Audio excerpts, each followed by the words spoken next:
English Standard 8 2.1 Vocation.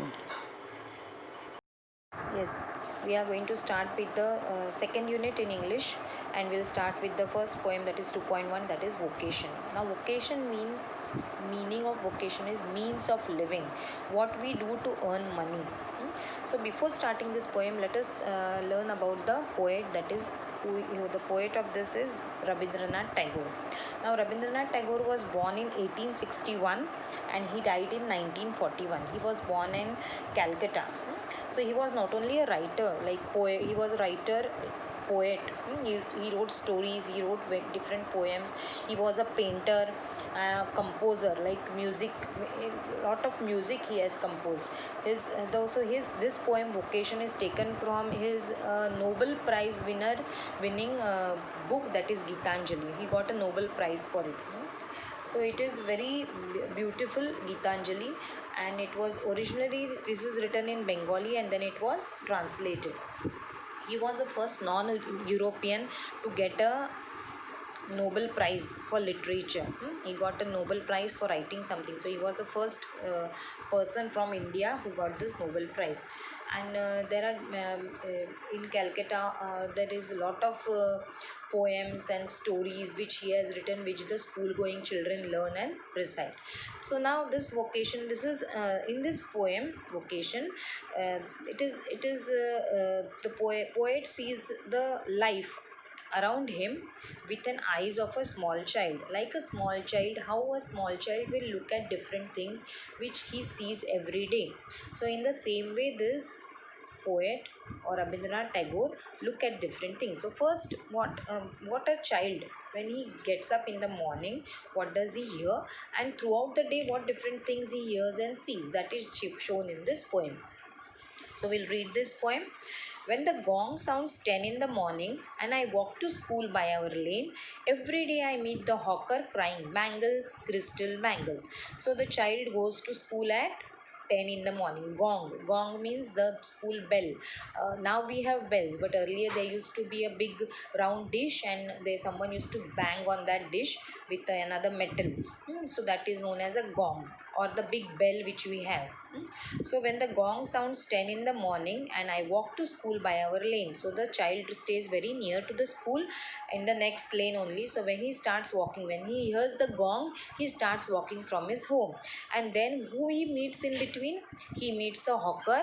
The hawker is crying. Crying means not literally crying, here is shouting. Here crying refers to the shouting which the hawkers do. When we go to market also, we see hawkers selling their goods, shouting that buy this for so 10 rupees or 12 rupees, that way. So that way this hawker is shouting bangles, crystal bangles. Crystal means like glass bangles. So the hawker is shouting that. So there is nothing to hurry him on. There is no road he must take, no place he must go to, no time when he must return home. So the child starts thinking about the hawker, where he has to go. Does he have to keep a fixed time? He can go anywhere he wants, isn't it, the hawker, because his bangles are with him.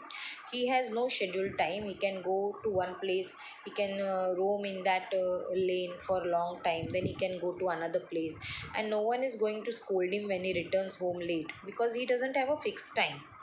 So so the child wishes that, I wish I were a hawker spending my day in the road crying bangles, crystal bangles.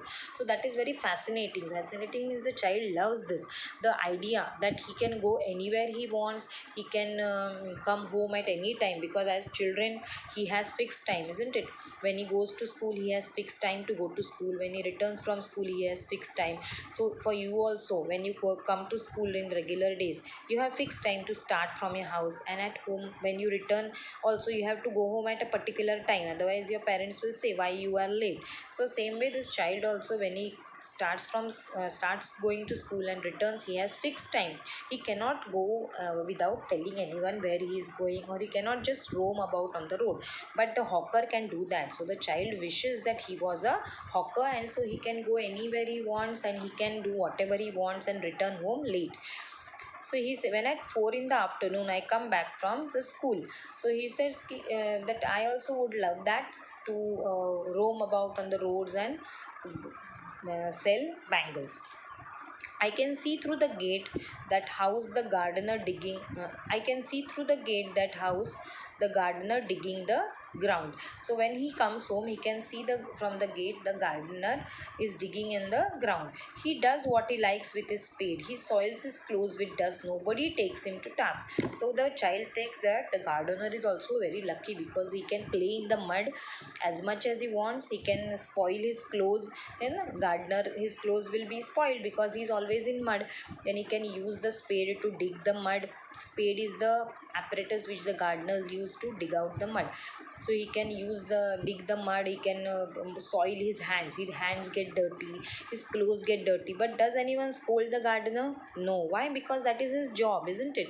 So the child feels that it would be so good to have no one scolding him, because when a child, or when you also go to play and your clothes become dirty, your teacher or your mother, they shout at you, isn't it? Why your clothes are so dirty?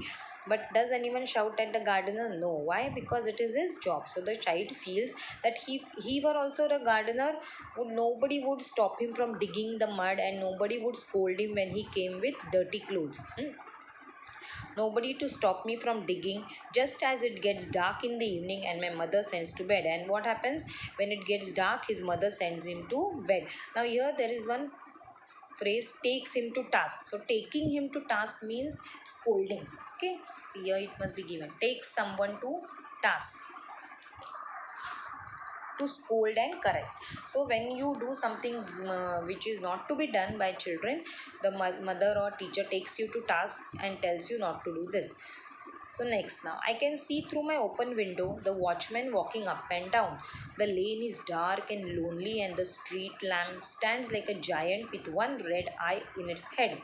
So at night, when the child goes to sleep, he can see through the open window. What does he see? The watchman. The night, usually at night, earlier, nowadays I don't know, but earlier there used to be watchmen going up and down the road, so that should no thieves or anyone should come.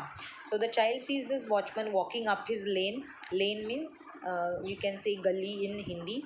So the child sees this watchman, and what does and what else? Lane is dark.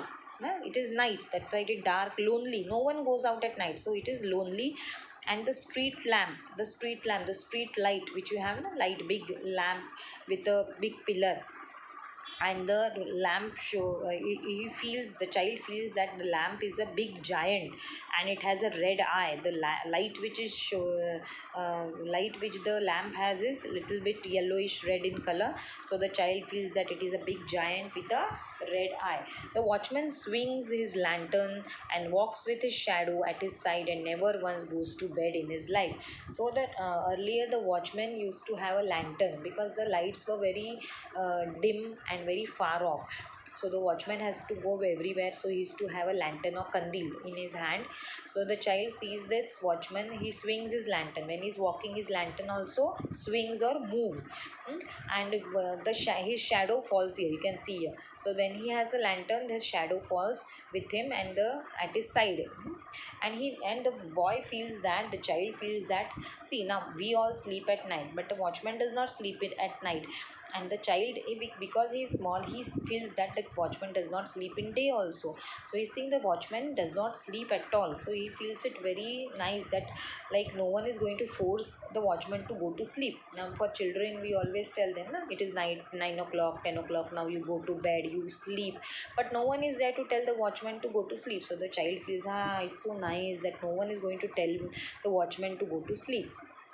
So he wishes that, I wish I were a watchman walking the street all night, chasing the shadows with my lantern. Now chasing the shadows, chasing means going behind to catch. When you go play with your friends, you go to catch them, that is known as chasing. Now what is the meaning of chasing the shadows? Let's see. Yeah, here it is, chasing the shadows, following an imaginary goal target, chasing shadow. Now can you catch a shadow. And suppose you are walking, your shadow is in front of you, and you want to catch it, so you start running, but can you catch your shadow? No, because it is also going to run with you. So chasing a shadow means following an imaginary target. Imaginary means something which you are only imagining, you cannot actually go and catch it. So this is what the child wishes. He wishes that he could be a hawker, he wishes he could be a gardener, he wishes he could be a watchman. So we'll read this poem one more time. Vocation by Rabindranath Tagore. When the gong sounds 10 in the morning and I walk to school by our lane, every day I meet the hawker crying, "Bangles, crystal bangles." There is nothing to hurry him on. There is no road he must take, no place he must go to, no time when he must come home. I wish I were a hawker, spending my day in the road, crying, "Bangles, crystal bangles," when at 4 in the afternoon I come back from the school. I can see through the gate that house the gardener digging the ground. He does what he likes with his spade, he soils his clothes with dust, and nobody takes him to task if he gets baked in the sun or gets wet. I wish I were a gardener digging away at the garden with nobody to stop me from digging, just as it gets dark in the evening and my mother sends me to bed. I can see through my open window the watchman walking up and down. The lane is dark and lonely, and the street lamp stands like a giant with one red eye in its head. The watchman swings his lantern and walks with his shadow at his side and never once goes to bed in his life. I wish I were a watchman walking the street at night, chasing the shadows with my lantern.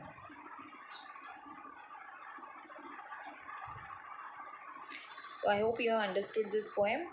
I will send the central idea and the question answers of this poem in the PDF.